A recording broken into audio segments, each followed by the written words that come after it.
अचानक छोड़ जाने का जो फ़न तुमने सिखाया था, उसे अब आज़माने का समय नज़दीक आया है।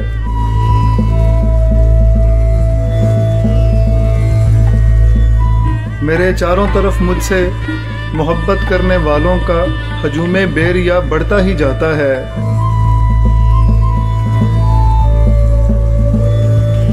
इधर मुझको खुद अपने आप से ही खौफ आता है।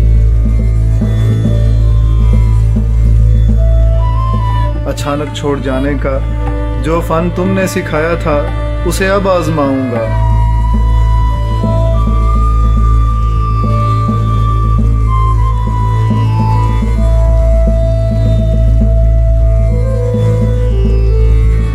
मैं नादानिस्ता उल्फत की रिवायत तोड़ जाऊंगा।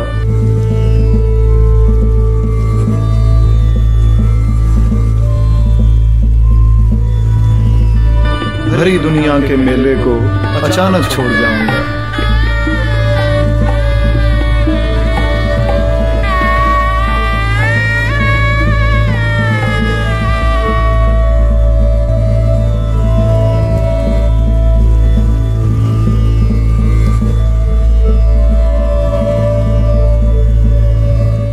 अहमद हम्माद के चैनल को सब्सक्राइब कीजिए और बेल आइकॉन दबा दीजिए ताकि आपको नोटिफिकेशंस मिलते रहें।